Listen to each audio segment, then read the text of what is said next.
کم تولنے والا صرف گھی والا ہی کم تولتا ہے، دال والا ہی کم تولتا ہے، دودھ والا ہی پانی ملاتا ہے، یا اسی طرح سے کپڑا دینے والا کم ناپتا ہے. ایسا نہیں ہے. زندگی کے ہر شعبے میں، کسی بھی شعبے میں آپ چلے جائیں، کہیں نہ کہیں آدمی اپنا راستہ نکالتا ہے. کم تولنے والا بروز قیامت اس حال میں آئے گا کہ اس کا چہرہ سیاہ ہوگا، کالا ہوگا، اور اس کی زبان باہر نکلی ہوئی ہوگی، اور اس کی آنکھیں نیلی ہوئی ہوگی، اور اس کی گردن میں آگ کا ترازو ہوگا، اور پھر دو پہاڑوں کے درمیان اس کو بٹھایا جائے گا اور کہا جائے گا کہ ان دونوں پہاڑوں کے درمیان 50,000 سال تک عذاب دیا جاتا ہے.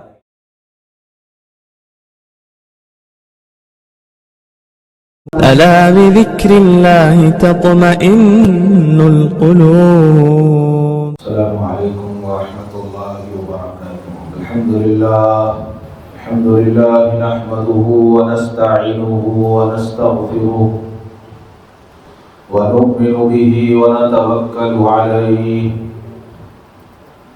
ونعوذ بالله من شرور أنفسنا ومن سيئات أعمالنا. من يهده الله فلا مضل له ومن يضلله فلا هادي له. ونشهد أن لا إله إلا الله وحده لا شريك له. ونشهد أن سيدنا ومولانا محمدا عبده ورسوله. أما بعد، أعوذ بالله من الشيطان الرجيم. بسم الله الرحمن الرحيم. ويل للمطففين الذين إذا اكتالوا على الناس يستوفون وإذا كالوهم أو وزنوهم يخسرون.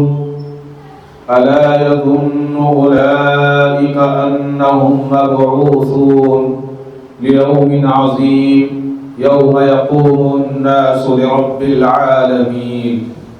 صدق الله مولانا العظيم وصدق رسوله النبي الكريم وعلى آله وأصحابه أجمعين. الحمد لله رب العالمین. محترم حضرات، بزرگوں اور بھائیوں، سورہ مطففین کی میں نے چند آیات آپ کے سامنے تلاوت کی ہیں. مذہب اسلام ایسا مذہب ہے جس نے انسان کو اور اپنے ماننے والے کو ہر چیز سکھائی. لوگوں کا گمان یہ ہے جو قرآن نہیں پڑھتے، جو دین سے دور ہے، وہ سمجھتے ہیں کہ کلمہ پڑھ لیے مسلمان ہو گئے اور کام ختم ہو گیا. یہاں ایسا نہیں ہے.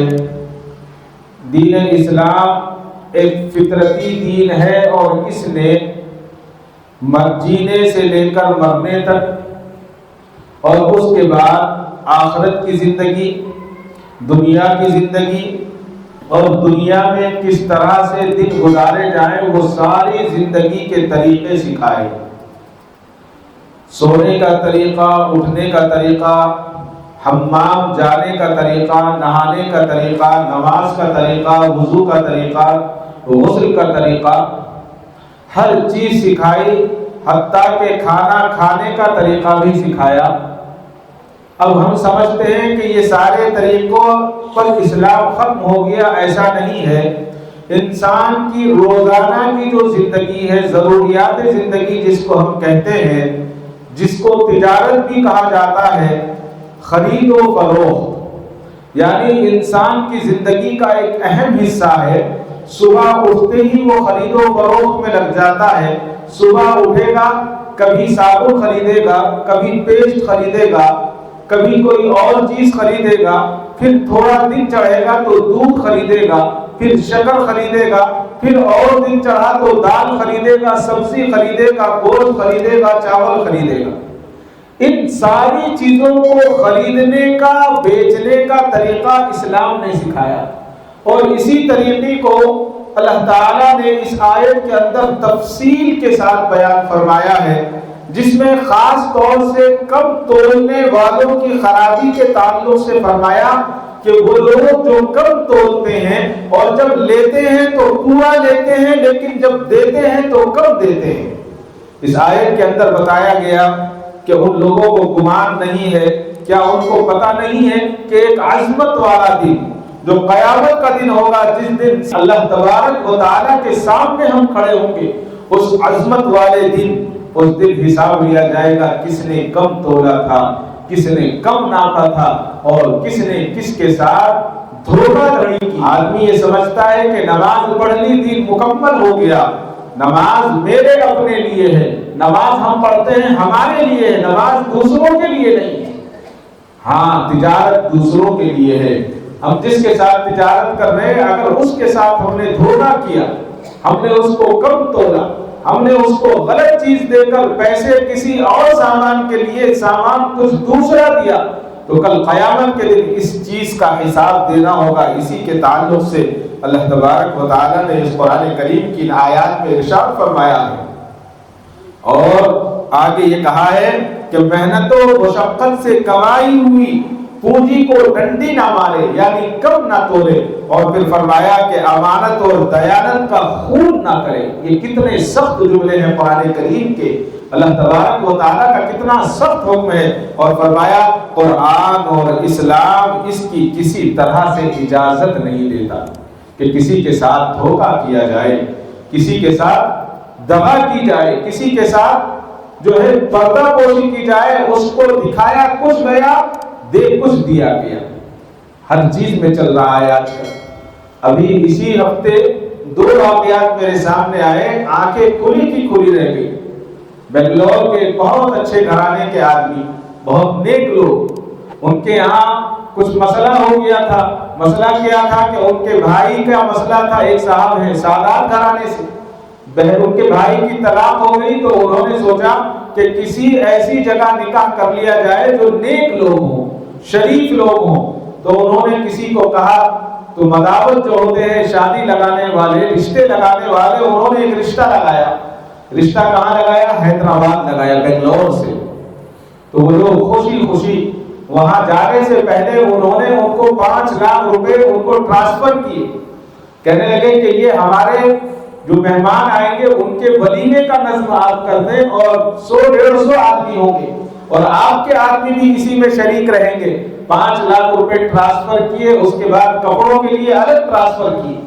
جب وہاں پہنچے، دوسرے دن کل نکاح ہے، تو لڑکے کی ماں نے کہا کہ ایک مرتبہ ہم دلہن کو جا کر دیکھ لیں۔ تو لڑکی والوں نے کہا کہ نہیں، اب کیا ضرورت ہے، کل تو نکاح ہے، کل دیکھ لینا۔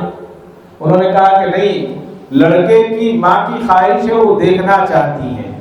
کہنے لگے پہلے تو بہت آہی داہی کی، اور اس کے بعد جب مجبور زیادہ کیا تو انہوں نے اجازت دی کہ آپ فلاں وقت آ جائیے۔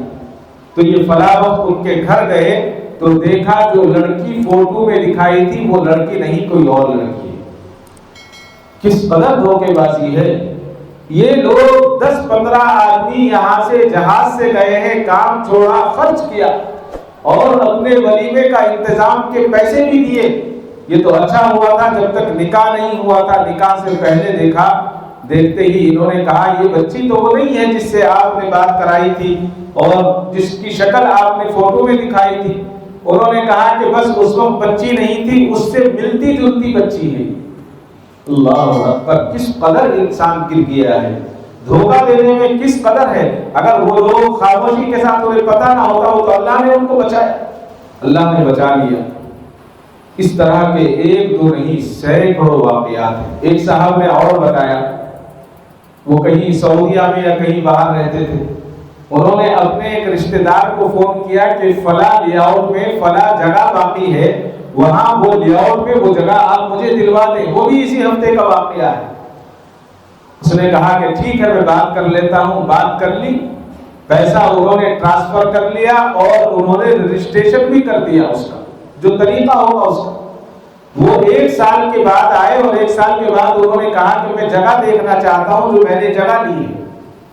جا کر ان کو جگہ دکھائی، انہوں نے کہا کہ یہ جگہ نہیں، میں نے تو فلاں جگہ کہا تھا۔ کہنے لگے کہ نہیں، وہ جگہ اس وقت صحیح نہیں لگ رہی تھی، اس لیے میں نے یہ جگہ خرید لی، اور بعد میں پتا چلا کہ انہوں نے 2 لاکھ روپے ان سے کمیشن کھا لیا ہے۔ یعنی انسان اتنا گر گیا ہے کہ سامنے والے کی محبت، سامنے والے کی وفا اس کو سمجھ نہیں رہا ہے اور یہ سمجھ رہا ہے کہ میں جو دھوکہ دے رہا ہوں یہ چالاکی ہے، اس کو چالاکی سمجھتا ہے، یہ چالاکی نہیں، یہ اللہ تبارک و تعالیٰ سے جنگ کر رہا ہے۔ دھوکہ دینا یہ جنگ کرنا ہے، اللہ تبارک و تعالیٰ کے غضب کو، غصے کو بڑھانا اور بھڑکانا ہے۔ ان قرآن کی آیات میں اللہ تبارک و تعالیٰ نے یہی فرمایا ہے کہ سارے دن انسان محنت کرتا ہے، مشقت کرتا ہے، اور پھر وہ اپنے بیوی بچوں کے لیے لا کر اس پیسے کو خرچ کرتا ہے۔ مثال کے طور پر ایک مزدور ہے، سارے دن دھوپ کے اندر، چھاؤں کے اندر، ہوا کے اندر، بارش کے اندر وہ مزدوری کرے گا، محنت کرے گا، اور محنت کرنے کے بعد شام کو پیسے لے کر گھر آئے گا، اور گھر آنے کے بعد پتہ لگا کہ بچہ بیمار ہے، بچے کو دوا دلانا ہے۔ اب کیا کرے گا؟ وہ یہ نہیں دیکھے گا کہ میں نے محنت سے کمایا، پسینے کی کمائی ہے، وہ فوراً ڈاکٹر کے یہاں بچے کو لے کر جائے گا اور دوا دلوائے گا۔ آج یہاں بھی دھوکہ ہے۔ پہلے دو جگہیں ایسی تھی کہ جہاں پر انسان آنکھ بند کر کے یقین کیا کرتا تھا۔ ایک تو اسکول، استاد جس کو کہتے ہیں، جس کو ٹیچر کہتے ہیں، وہ کہتے تھے کہ دنیا کے اندر اس سے بڑا مرتبہ کسی کا نہیں ہے، اور حقیقت بھی ہے۔ لیکن آج اگر اسکول جانا ہے تو انسان کو سوچ کر جانا پڑتا ہے کہ اپنے کپڑے بھی بک جائیں گے۔ اس قدر دھوکے بازی، اس قدر پیسہ لیا جاتا ہے۔ اور دوسرا بتایا گیا کہ ڈاکٹرز اور ہاسپٹلز کا معاملہ ایسا ہے کہ اگر آپ کا بچہ 5 روپے کی دوا میں صحیح ہو سکتا ہے تو وہ 5 روپے کی دوا نہیں دیں گے۔ ان کی کوشش ہوتی ہے کہ بڑی سے بڑی، مہنگی سے مہنگی کمپنیوں کی دوا لکھیں، اور اس کمپنی کی دوا لکھیں جس کمپنی سے میری ذات کو فائدہ ہو۔ یہ بھی ناپ تول میں دھوکہ دینا ہے۔ جب کسی کا بچہ کوئی بیمار 10 روپے میں ٹھیک ہو سکتا ہے تو ہم اس کو 50 روپے کی دوا لکھ کر 50 روپے کی دوا کے ساتھ ساتھ 500 روپے کے ٹیسٹ لکھتے ہیں اس کو، اور اس ٹیسٹ کے اندر کیا ہوتا ہے ساری دنیا کو پتا ہے اس وقت۔ ان ٹیسٹوں کے اندر جو ہے جس کی ضرورت نہیں ہے وہ ٹیسٹ لکھا جاتا ہے، اور اس میں بھی ڈاکٹر کمیشن کھاتا ہے۔ یہ کمیشن لینا بالکل پتہ حرام ہے۔ آپ علماء کرام سے اور مفتیان کرام سے پوچھیں، مریض کا ناجائز فائدہ حاصل کیا جاتا ہے۔ ایک تو وہ بیمار ہے، مجبور ہے، پریشان ہے، اس کی ہمدردی کیا کریں؟ اس کی ہمدردی کرنے کے بجائے اس کا خون چوسا جا رہا ہے۔ ایک دن میں صحیح ہونے والے آدمی کو کم سے کم 3 دن تک صحیح کیا جاتا ہے، دھیرے دھیرے دھیرے۔ اسی کو اسلام نے کہا ہے کہ یہ خیانت ہے۔ اسلام اس خیانت کی اجازت نہیں دیتا کہ کسی کے ساتھ خیانت کی جائے۔ مزدور سارا دن محنت کر کے، مشقت کر کے، برداشت اپنے آپ کو ذلیل کر کے، اگر کوئی کسی کا ملازم ہے تو ملازم کبھی کبھی مالک گالی بھی دیتا ہے، کبھی غصے سے دیکھتا ہے، کبھی آنے والے اس کے ساتھ بہت زیادہ بدتمیزی کا مظاہرہ کرتے ہیں۔ جو گاہک ہوتے ہیں، جو کسٹمر ہوتے ہیں، وہ اس کے ساتھ اچھا معاملہ نہیں کرتے۔ یعنی انسان اپنے آپ کو ذلیل کرتا ہے، اس لیے کہ اللہ نے حکم دیا ہے کہ پاک کمائی لے جا کر اپنے بچوں کو کھلائے، اور جب کھلانے کا وقت آتا ہے تو لوگ اس غریب کا خون چوس لیتے ہیں۔ اسلام نے اس کی اجازت نہیں دی ہے۔ ہم یہ سمجھتے ہیں کہ کم تولنے والا صرف گھی والا ہی کم تولتا ہے، دال والا ہی کم تولتا ہے، دودھ والا ہی پانی ملاتا ہے، یا اسی طرح سے کپڑا دینے والا کم ناپتا ہے۔ ایسا نہیں ہے۔ زندگی کے ہر شعبے میں، کسی بھی شعبے میں آپ چلے جائیں، کہیں نہ کہیں آدمی اپنا راستہ نکالتا ہے، چور راستہ جس کو شیطان بتاتا ہے اور انسان اس پر عمل کرتا ہے۔ اس کی اسلام نے قطعاً اجازت نہیں دی ہے۔ اس لیے کہ ہمیں آنکھ کھلی رکھ کر سوچنا ہوگا کہ اگر انسان کو ہم نے 1 منٹ کے لیے دھوکہ دیا، دے سکتے ہیں، 1-2 منٹ میں آپ دھوکہ دے دیں گے سامنے والے کو، لیکن اللہ تبارک و تعالیٰ کی آنکھ تو کھلی ہوئی ہے۔ اللہ تبارک و تعالیٰ کو حساب دینا ہوگا، اور وہ وقت نہایت سخت وقت ہوگا، اور اس وقت ایک کوڑی کا حساب لیا جائے گا، ایک پیسے کا حساب لیا جائے گا، اور جب حساب نہیں دیں گے تو پھر اللہ تبارک و تعالیٰ عذاب میں مبتلا فرمائے گا۔ پہلے لوگ کہا کرتے تھے کہ صرف جو ہے ٹیلر چور ہوتا ہے، کپڑا چورا لیتا ہے۔ آج آپ جائیے، پینٹر بھی چور ملے گا، پینٹر پینٹری کرتے ہوئے چور ملے گا، کارپینٹر کے پاس چلے گا۔ یہ سب نہیں ہوتے۔ کارپینٹر کہیں نہ کہیں کارپینٹری میں کر رہا ہے. ہر آدمی اپنے فن میں جو ہے ہر فن مولا ہے. ایک بڑا دلچسپ واقعہ ہے، ایک بادشاہ کے زمانے میں ایک ٹیلر تھا اور اس کا کام یہ تھا کہ وہ کپڑا چرا لیا کرتا تھا. تو وزیر کو کہا گیا کہ فلاں جو ٹیلر ہے سب سے اچھا ٹیلر ہے لیکن کپڑا چراتا ہے. تو وزیر نے کہا کہ میرے پاس ایک راستہ ہے، میں اس کو کپڑا چرانے نہیں دوں گا، میں اس کو دیکھتا ہوں کتنا بڑا ماسٹر ہے وہ. تو اس نے مہنگا بہترین کپڑا لیا اور کہا کہ مجھے اپنا واسکوٹ سلوانا ہے، اور ٹیلر کے پاس جا کر بیٹھ گیا اور کہا کہ اس کو میرے سامنے کاٹو، اس کی کٹنگ کرو تاکہ میں اپنے سامنے دیکھ سکوں کہ تم کپڑا تو نہیں چرا رہے ہو. تو ٹیلر نے ادھر ادھر کی باتیں کی، کہا کہ بھائی آپ اپنا کام کیجئے، آپ جائیے، وزیر صاحب آپ کے پاس وقت کہاں ہے؟ اس نے کہا کہ نہیں، میرے سامنے تمہیں کاٹنا پڑے گا. اب جب مسئلہ سامنے کاٹنے کا آ گیا تو ٹیلر بڑا بدماش تھا، بات کرتا کرتا کرتا اس طرح سے اس نے بات کی اور بہت زور سے اس نے ہوا خارج کی. اپنے پیٹ سے اس نے ریح کو نکالا. جب اس نے ہوا خارج کی تو اس کو ہنسی آ گئی وزیر کو. اور جب آدمی ہنستا ہے تو آنکھ بند ہو جاتی ہے اس کی چند سیکنڈ کے لیے. جیسے ہی اس نے آنکھ بند کی ہنستے ہوئے اس نے فوراً کپڑا کاٹا اور اس کو چھپا دیا. وزیر بہت ہنسا. وزیر کو یہ پتہ نہیں چلا کہ اس نے اپنا کام کر لیا ہے. تو وزیر نے ہنس کر اس کو کہا کہ آپ نے جو حرکت کی ہے ایک مرتبہ اور کرو، ایک مرتبہ اور کرو اس حرکت کو، ہوا خارج ایک مرتبہ اور کرو. تو اس نے کہا کہ حضور اب نہیں ہو سکتا. کہا کیوں نہیں ہو سکتا؟ اس نے کہا کہ اگر اب ایک بار اور کیا تو آپ کا کپڑا کم پڑ جائے گا، اب پورا کپڑا نہیں رہے گا. یعنی آدمی جو ہے اتنا ماہر ہوتا ہے، ہر آدمی اپنا کام جانتا ہے، ہر طریقے سے اپنا کام نکال لیتا ہے، لیکن اللہ تبارک و تعالیٰ نے اس کو سخت منع فرمایا ہے. پہلی امتوں میں بھی ناپ توڑ میں کمی ہوا کرتی تھی. یہ مرد حضرت شعیب علیہ السلام کی قوم میں تھا تو اللہ تبارک و تعالیٰ نے ان کو سخت عذاب میں مبتلا کیا. ناپ توڑ کی کمی کی وجہ سے ان کو سخت کے سخت عذاب دیے گئے اور ان کو بتایا گیا کہ تم جو غریبوں کا حق غضب کرتے ہو، یہ غضب کرنا اللہ کو پسند نہیں ہے.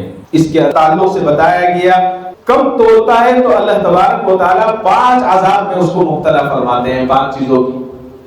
حضرت عبداللہ بن عباس رضی اللہ تعالیٰ سے روایت ہے، کہتے ہیں کہ رسول اللہ صلی اللہ علیہ وسلم نے ارشاد فرمایا 5 گناہوں کی سزا 5 چیزیں ہیں.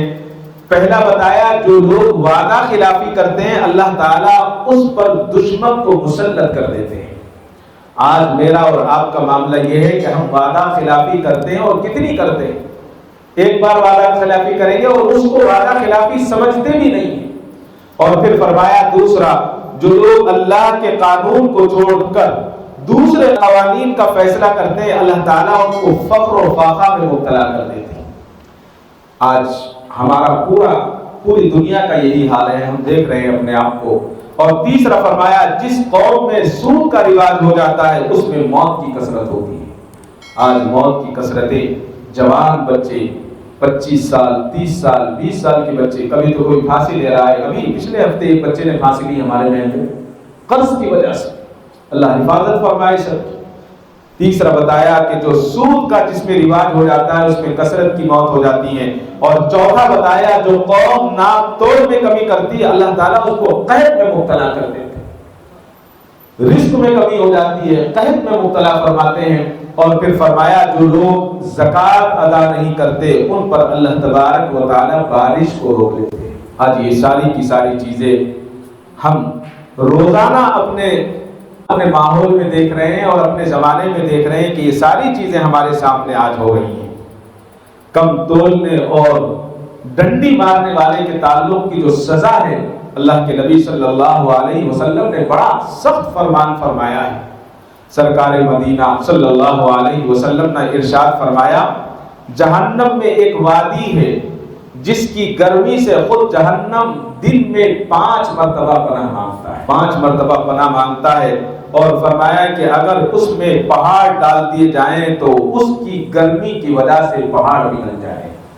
اللہ اکبر. نماز میں سستی کرنے والا اور ناپ تول میں کمی کرنے والے کو اس وادی میں ڈالا جائے گا. اللہ ہم سب کی حفاظت فرمائے، ہم سب کی حفاظت فرمائے. ہلاکت ہے اس شخص کے لیے جس نے زمین و آسمان کے برابر چوڑائی والی جنت کو ایک چھوٹی سی دنیا کے چھوٹی سی معمولی سی دنیا کے بدلے اس کو بیچ دیا ہے جنت کو، اور دوزخ کا اپنے آپ کا اس کا ٹھکانہ بنا رہا ہے انسان۔ حضور اکرم صلی اللہ علیہ وسلم کا فرمان ہے کہ کم تولنے والا بروز قیامت اس حال میں آئے گا کہ اس کا چہرہ سیاہ ہوگا، کالا ہوگا، اور اس کی زبان باہر نکلی ہوئی ہوگی، اور اس کی آنکھیں نیلی ہوئی ہوگی، اور اس کی گردن میں آگ کا ترازو ہوگا، اور پھر دو پہاڑوں کے درمیان اس کو بٹھایا جائے گا اور کہا جائے گا کہ ان دونوں پہاڑوں کے درمیان 50,000 سال تک عذاب دیا جاتا رہے گا، اور وہاں کا دن ایک دن کا نہیں ہوگا، ایک دن 50,000 دن کے برابر کا دن ہوگا۔ علامہ قاضی عیاض رحمۃ اللہ علیہ فرماتے ہیں کہ کچھ چہرے قیامت کے دن کم تولنے کی وجہ سے سیاہ ہوں گے، اللہ حفاظت فرمائے۔ حضرت ابو ہریرہ رضی اللہ تعالیٰ عنہ سے روایت ہے، فرماتے ہیں کہ ایک صحابی تھے جن کا نام بشیر تھا، نبی کریم صلی اللہ علیہ وسلم کے بارگاہ میں بیٹھا کرتے تھے۔ ایک مرتبہ وہ 3 دن کے بعد آئے، 3 دن تک غائب رہے، 3 دن کے بعد آئے، اور جب وہ آئے تو اللہ کے نبی نے دیکھا کہ ان کی چہرے کی رنگت خراب ہو گئی، ان کا چہرہ کالا ہو گیا ہے۔ تو اللہ کے نبی صلی اللہ علیہ وسلم نے پوچھا، اے بشیر تیرا رنگ کیسے کالا ہو گیا، تیرا رنگ کیسے بدل گیا ہے؟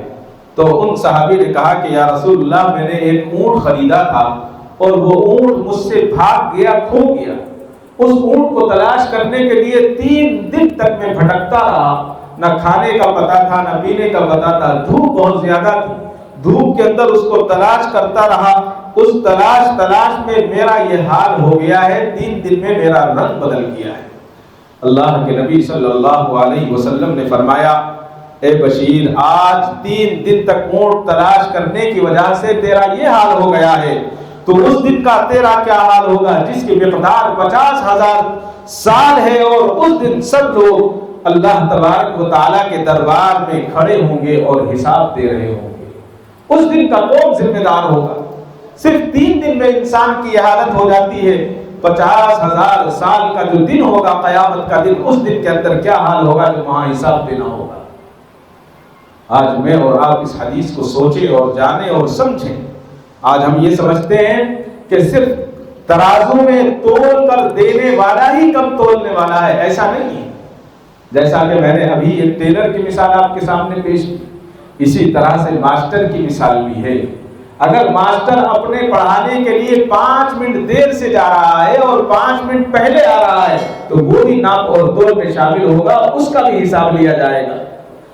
تولنے والا تو ایک کو دھوکہ دے رہا ہے، لیکن پڑھانے والا 40 کو دھوکہ دے رہا ہے۔ 40 بچے اس کے سامنے پڑھ رہے ہیں، 40 بچوں کو، اس کے 40 بچوں کو، ماں باپ کو، ان کو بھی دھوکہ دے رہا ہے۔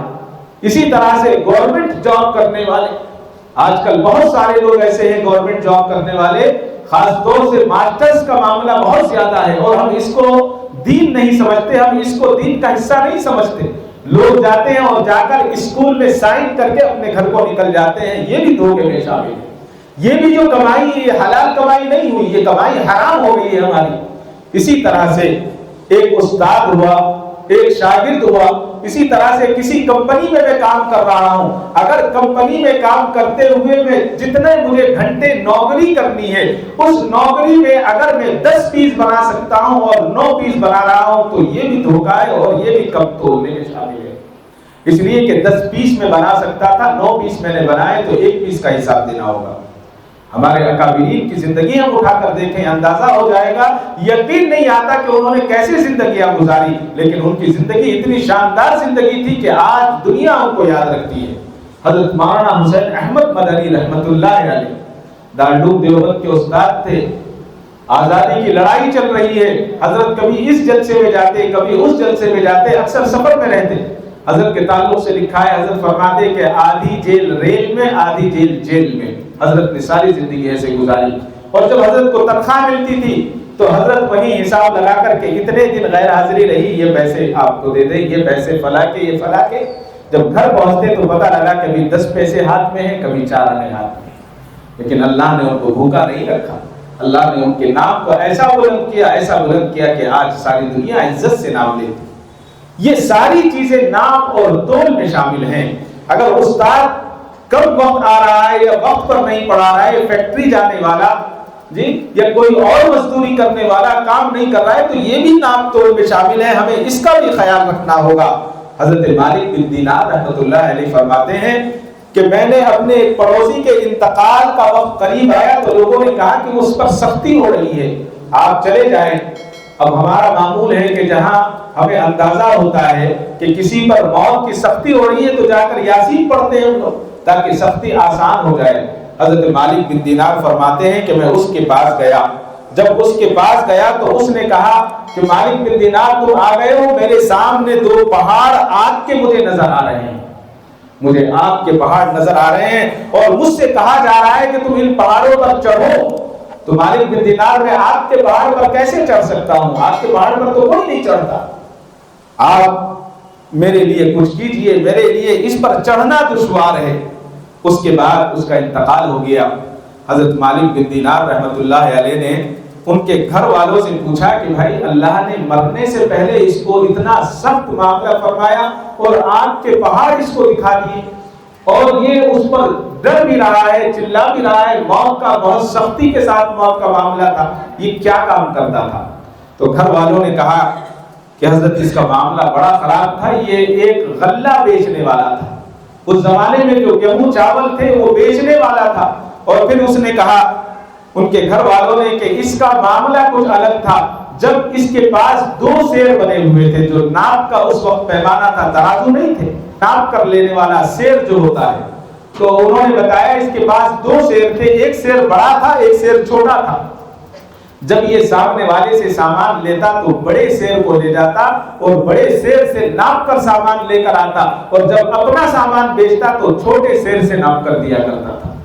تو حضرت مالک بن دینار نے فرمایا اللہ تبارک و تعالیٰ نے اسی لیے اس پر اتنی سختی فرمائی ہے کہ اس نے اللہ تبارک و تعالیٰ کے غصے کو، غضب کو اس نے دعوت دی ہے۔ معلوم یہ ہوا جو آدمی کوئی بھی ہو، ہم سب اس میں شامل ہیں، کوئی ملازم ہے، کوئی نوکر ہے، کوئی مالک بھی اس میں شامل ہے۔ اگر مالک کے لیے یہ ہے کہ میں نے اپنے ملازم کو رکھا اور 4 گھنٹے اس کو کام دیا ہے تو مجھے 4 ہی گھنٹے کام لینا ہے، لیکن ناجائز اس سے میں 5 گھنٹے روزانہ کام لیتا رہوں، یہ بھی ناجائز ہے، یہ بھی کم ناپ تول میں شامل ہے۔ اسی کے لیے کہا گیا ہے قرآن کریم نے بہت سخت جملوں میں اس سورت کے اندر وَيْلٌ لِّلْمُطَفِّفِينَ الَّذِينَ إِذَا اكْتَالُوا عَلَى النَّاسِ يَسْتَوْفُونَ وَإِذَا كَالُوهُمْ أَوْ وَّزَنُوهُمْ يُخْسِرُونَ أَلَا يَظُنُّ أُولَٰئِكَ أَنَّهُم مَّبْعُوثُونَ لِيَوْمٍ عَظِيمٍ يَوْمَ يَقُومُ النَّاسُ لِرَبِّ الْعَالَمِينَ۔ پوری باتیں، پوری تفصیل اس آیتوں کے اندر جس کا ترجمہ میں نے آپ کے سامنے پڑھا، اللہ تبارک و تعالیٰ بالکل اس کی اجازت نہیں دیتا کہ کسی کے خون پسینے کی کمائی کو ہم کسی طرح سے ہڑپ لیں یا کسی طرح سے دھوکے کے ساتھ حاصل کر لیں۔ اور آخر میں کہا امانت و دیانت کا انسان خون نہ کرے، اور پھر فرمایا قرآن اور اسلام اس کی کسی بھی طرح اجازت نہیں دیتا۔ دعا فرمائے اللہ تعالیٰ مجھے اور آپ کو معاشرت کے معاملے میں جو ہماری روزانہ کی ضرورت ہے، اللہ تبارک و تعالیٰ مجھے اور آپ کو صحیح کرنے کی توفیق عطا فرمائے۔ وآخر دعوانا الحمدللہ رب العالمین۔ کعبے پہ پڑی جب پہلی نظر، کیا چیز ہے دنیا بھول گیا، کیا چیز ہے دنیا بھول گیا۔